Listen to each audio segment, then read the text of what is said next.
Well, good morning on this beautiful September day. Nice to have you here, and the coolness and freshness of the air is wonderful. Just a little announcement before we start. We're having some wiring technical difficulties, so the sound may go off during the service, but I was a teacher for 28 years, so do not worry, you will hear just fine. All right, well, with ringing our peace bowl today, we affirm our collective hope for peace in the world and at home. On September 21st, we will gather together to honor and celebrate the International Day of Peace. And I've brought some flyers over here about that event with the schedule. Also, if you go to PrescottPeaceBuilders.org, our brand new website, which is fantastic, everything will be there. Okay, easy, PrescottPeaceBuilders.org. Well, we acknowledge that these lands that we love are the unceded ancestral and historical lands of the Yavapai people. Our gathering music by our wonderful choir is Turn the World Around.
That was great. And I'll announce our mystery percussionist in a little bit here.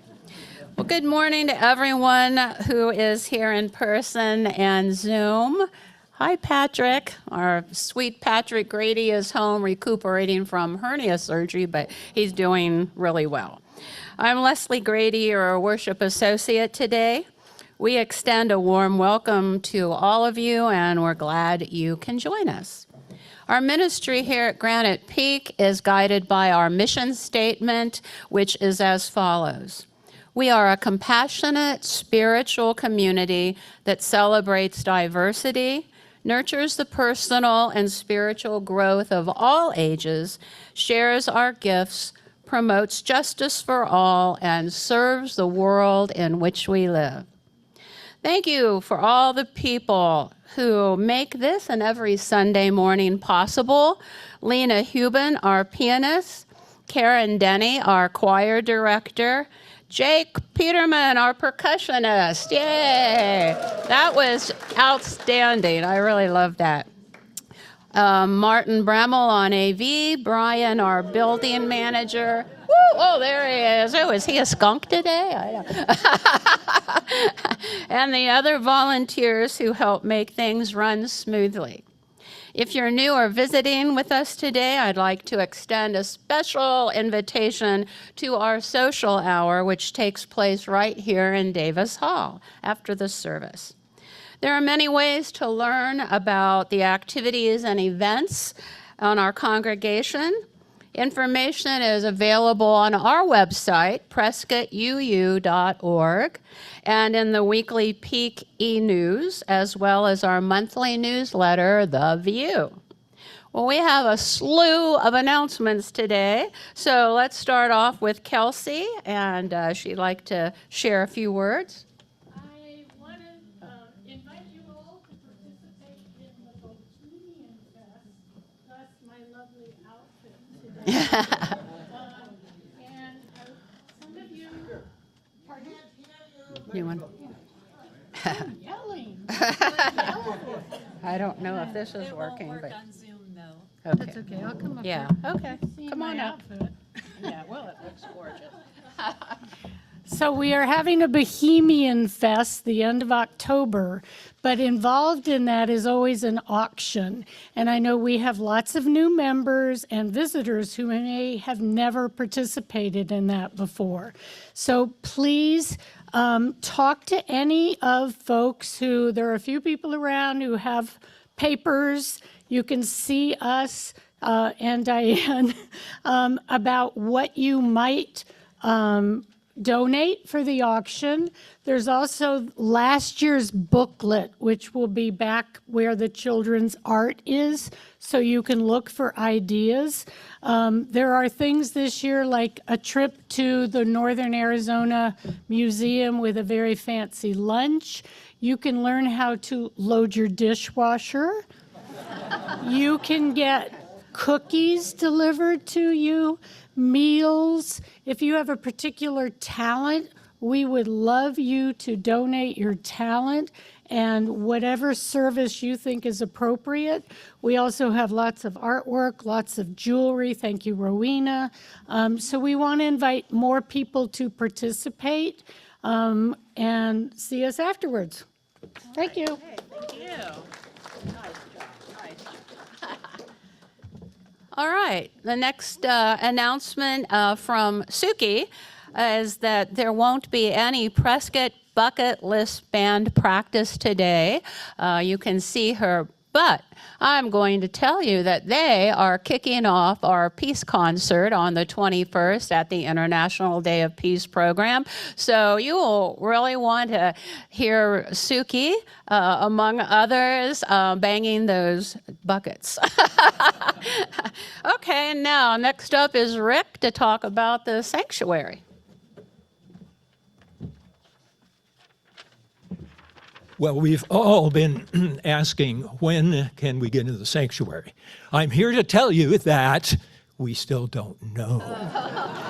But in fact, when I planned to speak this morning, I was told that they were planning to put the carpet in next week. I think most of you realize they started this morning. They were working on the foyer when we came at 8:30, and they've got half of the carpet, half of the sanctuary done. And just the other day, they had started on the stage, and most of the hard floor is now on the stage. So things are really progressing rapidly. I want to just point out that B's Construction, that said they would do it in 4 or 5 months, they are pretty much done with their work. So the structural part is all done. It's now down to details. I want to first just remind everybody about how many people, and this probably is not a complete list, but Russ, Dick Walter, Fred Krebs, Bill Swalen, Deidre Schwartz, Bonnie Fort, Norma, Joe Sprague, and Stephen, and I've had some things to do with that group too, have all been involved and are continuing to be involved in the completion of the work. But so what remains to be done? Well, there are a number of things. First of all, railings have been constructed and are ready to be put in. So once the carpet is down, we're expecting that should happen. We don't want to fall off the stage and so forth, right? That would not be good. As I said, the carpet was supposed to be done next week. I think it may be mostly done by the time the service is over, because they're working in there right now. The lighting is mostly done. Lights basically work, but there will be some sophisticated control systems that will be put in, so that remains to be done. Quite a bit of electrical details have to be worked out, and so forth. And also the sound, once the electrical system is complete, the sound people can then do their adjustments. So the details have to be taken care of. And then there's the issue of insurance. The insurance has to be completed, and that cannot be done until application cannot be done until the work is done and all the pictures are taken and work with the insurance company and so forth. So there are things waiting to be done. We're all hoping it will be done soon, but that's about all we can say. I would judge that within the next couple of months we will be in there, but it's really hard to set a specific date. Okay.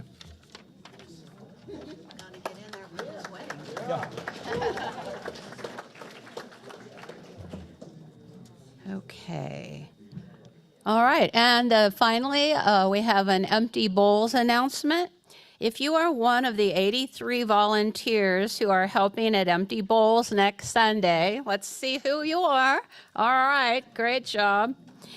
Well, your T-shirt is available this morning after the service. See Chris Parsons and Bobby Bollinger at the T-shirt table to pick yours up before the event. So that's great. They're really neat, too. I got mine yesterday. All right, well, back to business. Children over the age of 5 are being taught by our Children's Faith Development Coordinator, Sandra Palacios. The focus of today's lesson, of course, will be water. The word water refers to H2O, a clear, odorless, and tasteless chemical substance essential for life. Water's symbolic meaning is multifaceted, representing life's purity and renewal across many cultures and spiritual traditions, while also symbolizing wisdom, transformation, spirituality, and the water element symbolizes emotions, intuition, purification, and healing. And silical, I said that before, flow of life. The students then will be learning about water and what it means to them. They will be creating water drops using various shades of blue. So that sounds, again, like always, a wonderful program. So if you haven't already, please turn your cell phones off. And now Michelle would like to recognize our visitors today.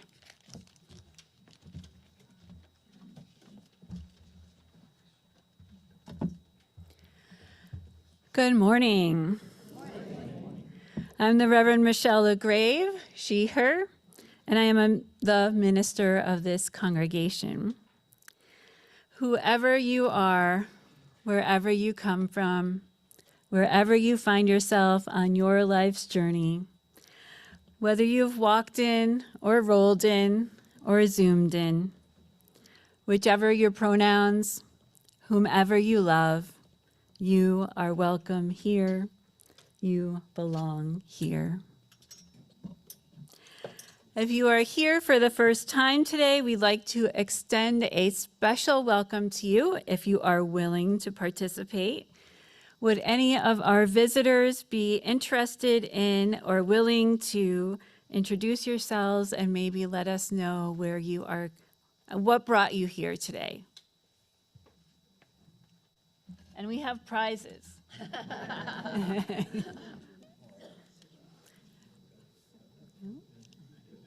Okay.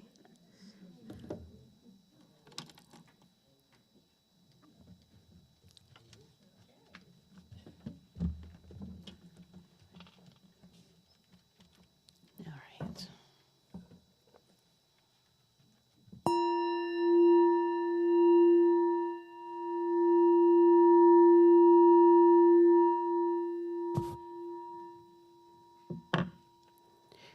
We begin our service in the Unitarian Universalist tradition of lighting the chalice.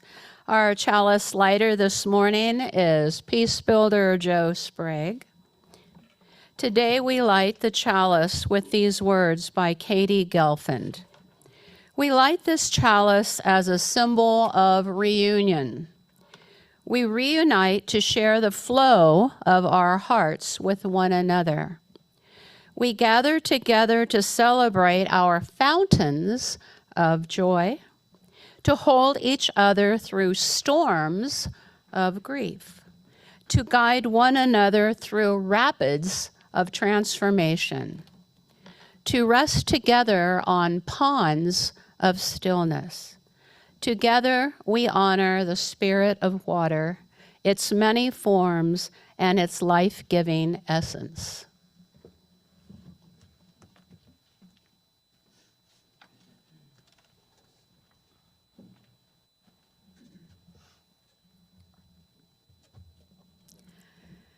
It is not by chance that you arrived here today.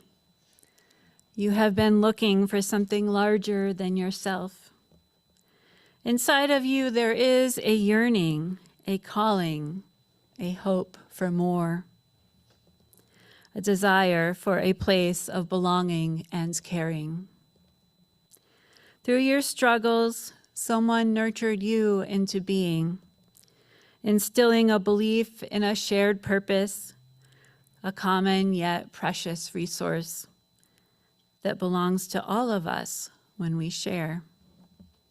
And so you began seeking a beloved community, a people that does not put fences around love, a community that holds its arms open to possibilities of love, a heart home to nourish your soul and share your gifts.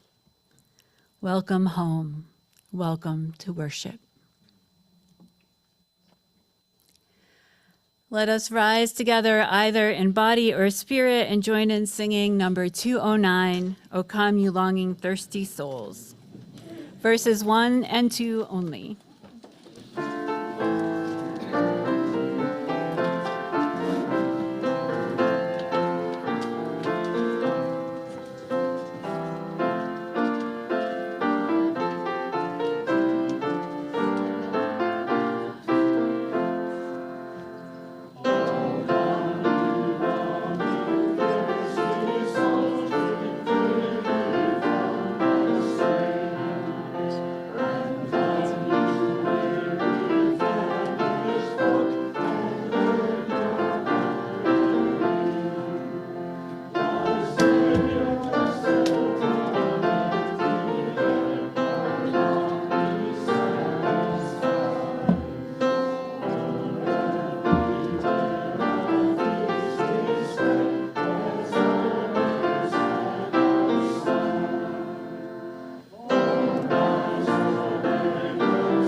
please join me in saying the words to our covenant?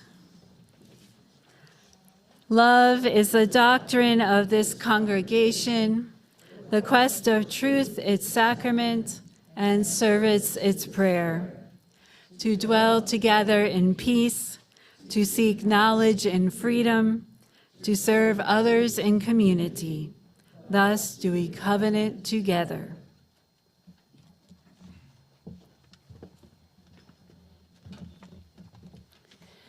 As we prepare to receive the offering this morning, let us embrace the feeling of connection and community that we have when we gather here this week.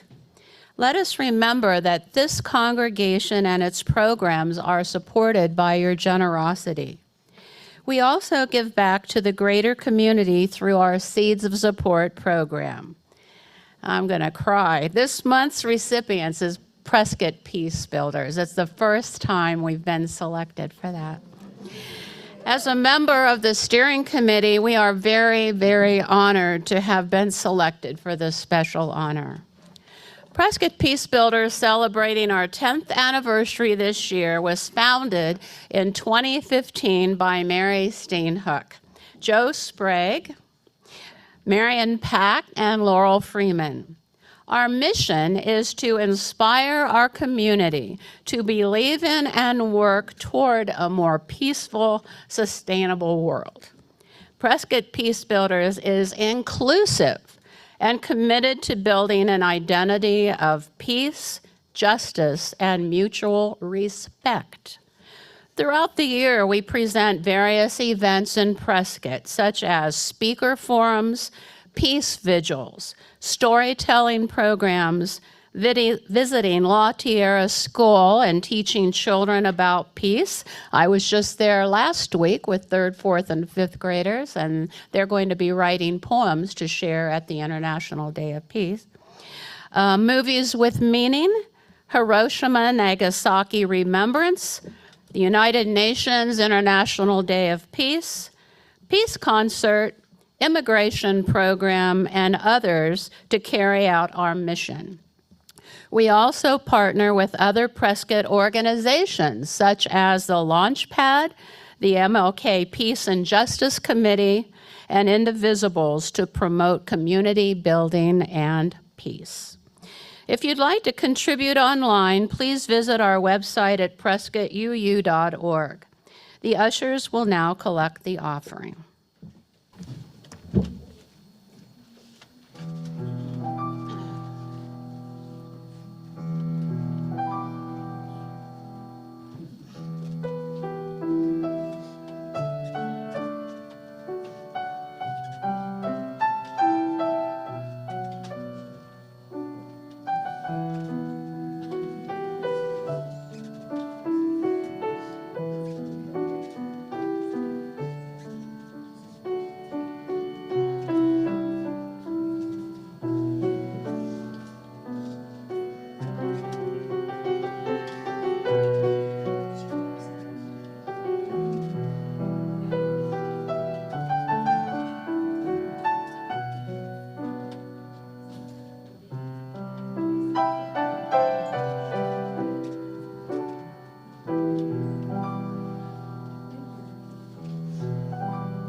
We acknowledge the generosity of spirit expressed through this offering.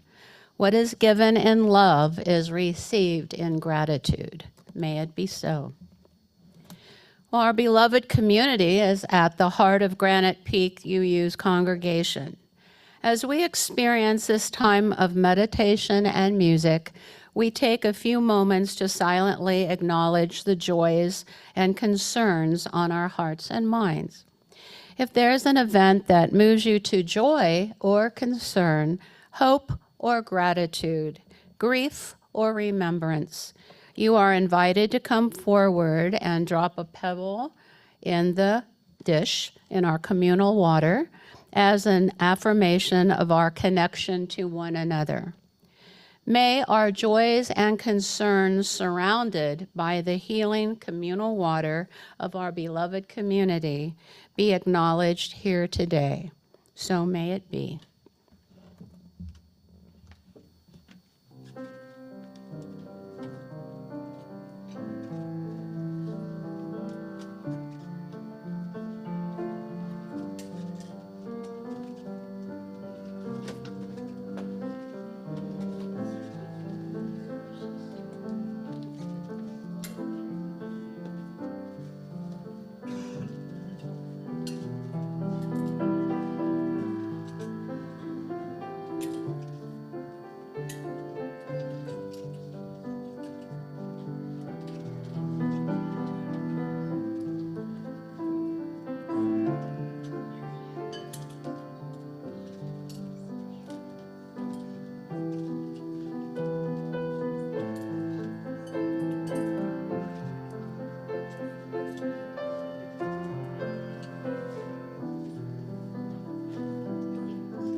Please join me in singing the Spirit of Life in your order of service.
Our reading this morning comes from Melissa Jeter. Water is soft, and yet it is persistent. Water flows and takes the shape of the boundaries it is given. Yet over time, water, in her persistence, she can carve through mountains. When you try to grab water, you just get wet. But if you can stop grabbing at her, she will hold you up and you can float and even swim. Water under pressure cleans dirt off houses, and can cut diamonds. Water raging can overflow the bounds put upon her. She can drown whole towns, flood freeways. She can put out fire and save lives. So contradictory, both soft and hard. Never dominant or submissive. Water sustains, gives, and yields to life.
Water communion is a beloved ritual celebrated by almost all of our UU congregations throughout the country at this time of year, at the beginning of the church year.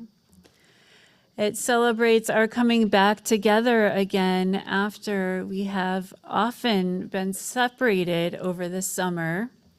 That may not hold as true in some congregations as others, how much you may have been apart over the summer. Traditionally, people are gathering waters from whatever their summer experiences have been, knowing that in the fall they will come back to church and bring those waters with them and pour them into a communal bowl, representing our coming back together again. Your water may have been collected this summer, it may have been collected this morning, or you may have completely forgotten about it or not even known that we were doing water communion today. So we have extra water, which can represent whatever it has been that you have been doing these past several months. It could be water collected from your backyard hose playing with grandkids. It could be water collected from your kitchen sink of your new home. It could be water from far away where you traveled to visit ancestral lands where your family came from. It could be water from a family reunion or picnic. There are so many sources of water. One time, I had one of our congregant bring water from her flooded basement. So it really can be from anywhere. It represents our lives and where we are coming from and what we are bringing to this community. So whether you have actual water with you or representative water this morning, I would like to encourage you to take a few minutes to ponder which of the 4 elements of our water communion your water will fall into. So if you look in your order of service, you will see that we are collecting the water of tears, the water of cleansing and renewal, the water of nourishment, and the water of change. So choose which category your water falls into, or more than one, or a little bit in each, however you want to do it. And I will introduce that portion of water communion, and then you can come up and pour your water for that portion that you would like to participate in. I will begin each portion by sharing some words and also adding something to the water itself. Our first is the water of tears, which is poured out to shed sorrow. And I will begin by adding just a little bit of salt, because salt is a component of our tears, and salt is also essential to life.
Now let us gather the waters of cleansing and renewal, poured out for a new start and represented by a few little soap bubbles.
Let us now gather the waters of change, poured out to shape the world. Oh, thank you. I'm skipping ahead. Let us now gather the waters of nourishment, poured out to sustain, and symbolized by a few grains of sugar.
Now let us gather, the waters of change poured out to shape the world into beloved community and symbolized by blue food coloring.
May the waters gathered here remind us of what each of us brings to this community and of the waters that nourished us before we were even born, that continue to give us sustenance and energy for our life journeys and for all creatures of this earth.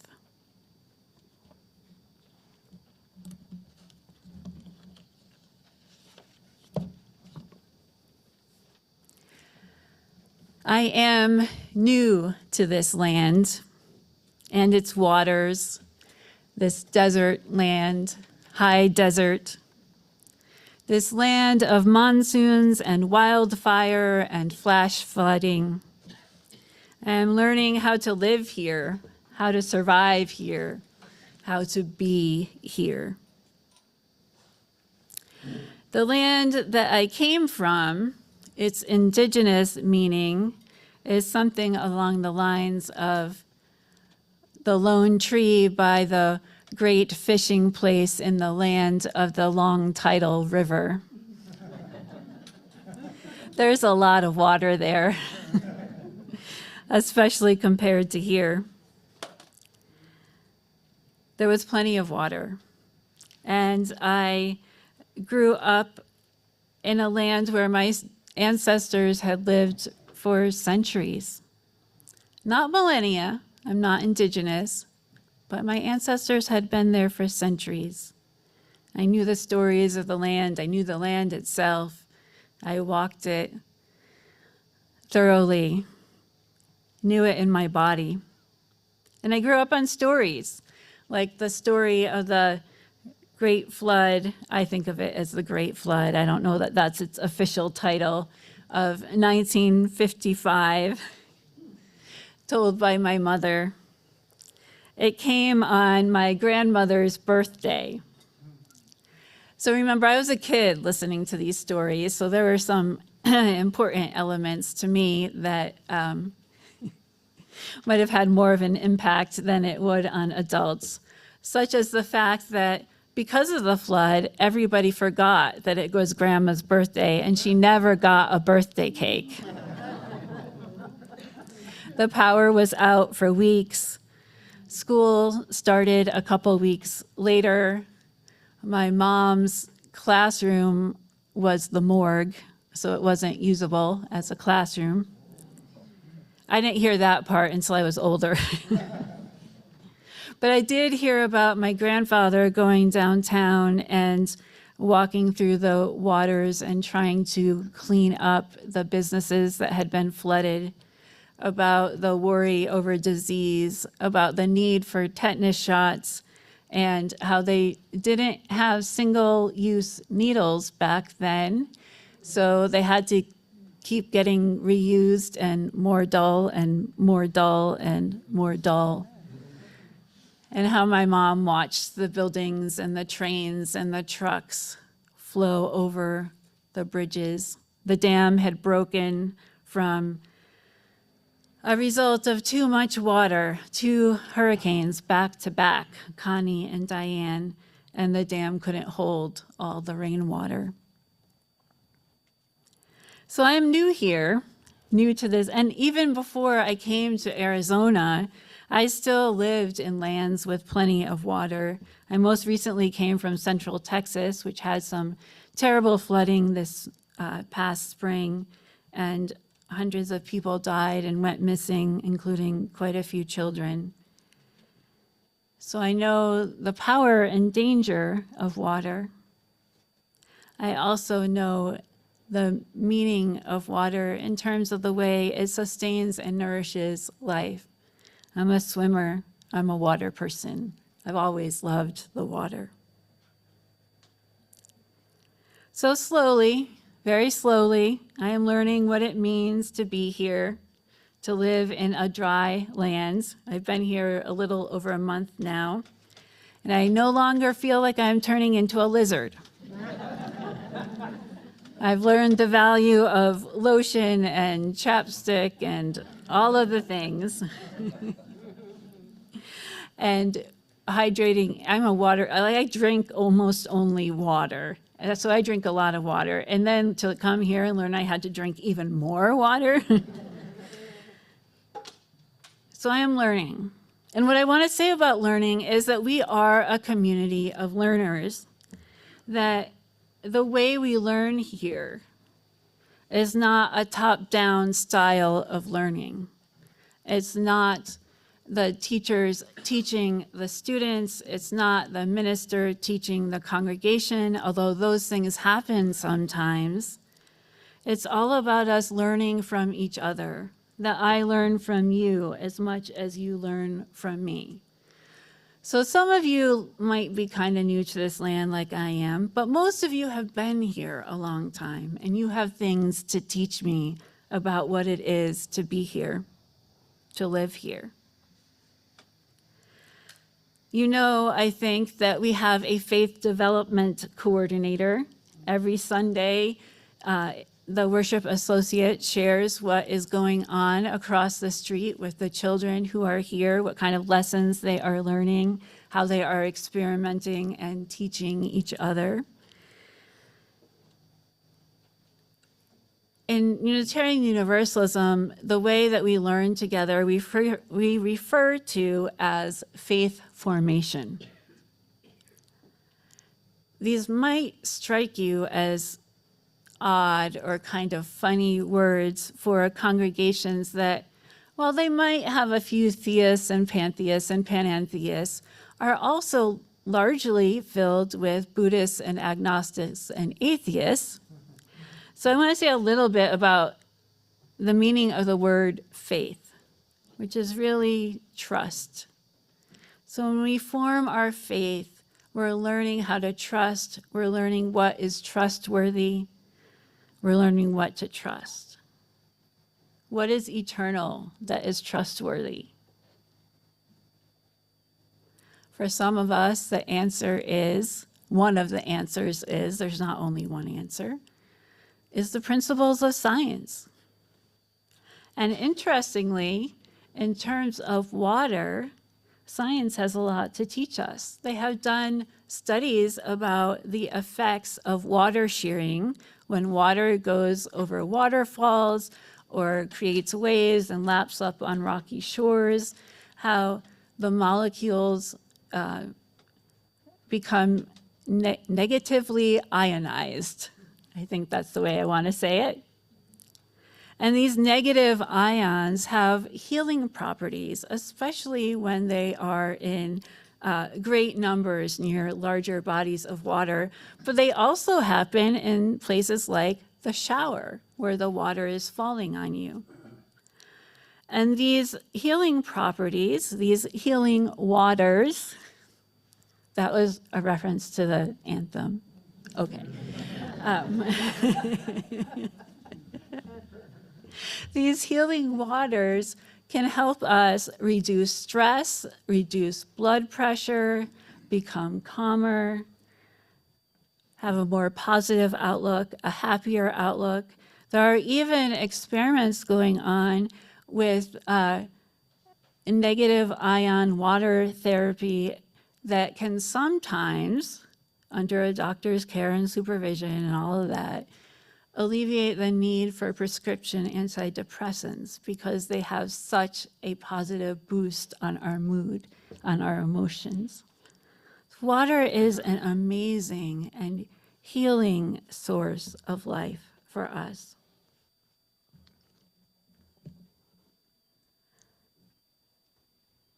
So I don't know how spontaneous you all are.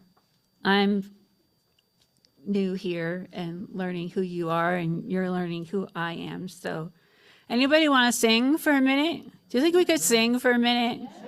All right. So we have a song. I'll tell you the words so you don't have to actually get the hymnal out. But we have a song called From You I Receive. It's number 402 if you really want the music. From you I receive, to you I give, together we share, and from this we live. We do this with each other, and we do this with water. So let's sing.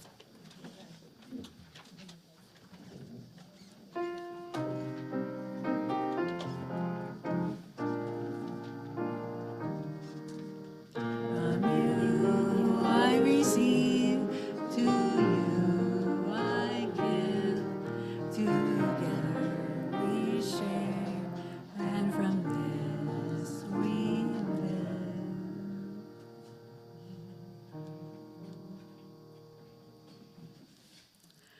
From you I receive, to you I give, together we share, and from this we live.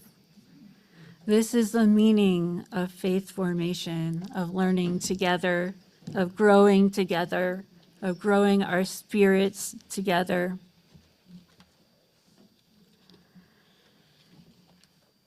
We learn not just from each other, not just adults learning from children and minister learning from congregation, but we also learn from our wider community. And we learn from the indigenous people of this land. We do a land acknowledgement at the beginning of every worship service of the Yavapai people who were here long before any of my ancestors were. And unless you have indigenous blood yourself, long before your ancestors were here. For my people, I have more recent stories. I don't know what it's like to be able to tell stories from 1,000 years ago or 2,000 years ago, unless you count the Bible. So I want to encourage us that the land acknowledgement is not just about these words that we say at the beginning of the worship service. It's not just about taking a moment to remember that there is a long and terrible history of land being stolen from indigenous people, which is true and important. It's also about entering into relationship and forming our faith together, hopefully. Though what we must do first is listen to the indigenous people of this land, listen to the Yavapai, listen to their stories, listen to what they know about the land and the water here, and listen to what it is that they hope for the future of this and their community.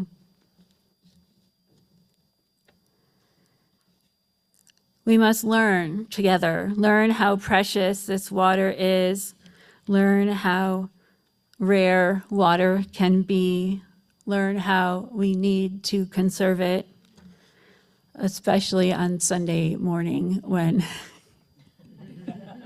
we have plumbing issues. The plumbers are coming tomorrow. And Thursday is the day we won't have water.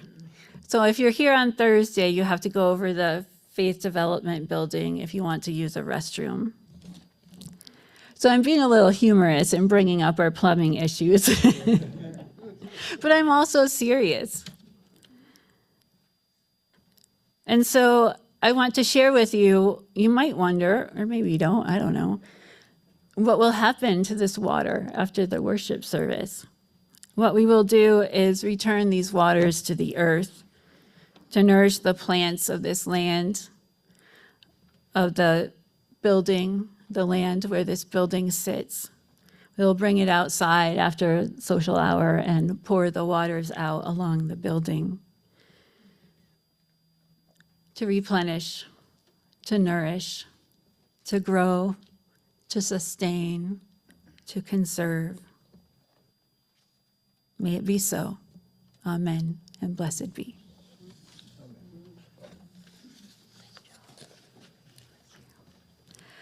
Let us rise now, either in body or spirit, and join in singing 1007. That's the teal hymnal. Once we get into those big numbers, there's a river flowing in my soul.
Come on in. We are just about to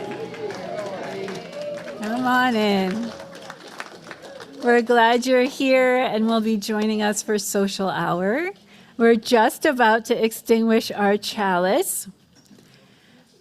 Joe, will you come up and extinguish it while we read these words together? We extinguish this flame, but not the light of truth, the warmth of community, or the fire of commitment. These we carry in our hearts until we are together again. Go forth, but return to this community where rivers of tears may be shed, where dry souls are watered, where your joy bubbles, where your life cup overflows, where deep in your spirit you have found in this place a home. May it be so. Amen, and blessed be.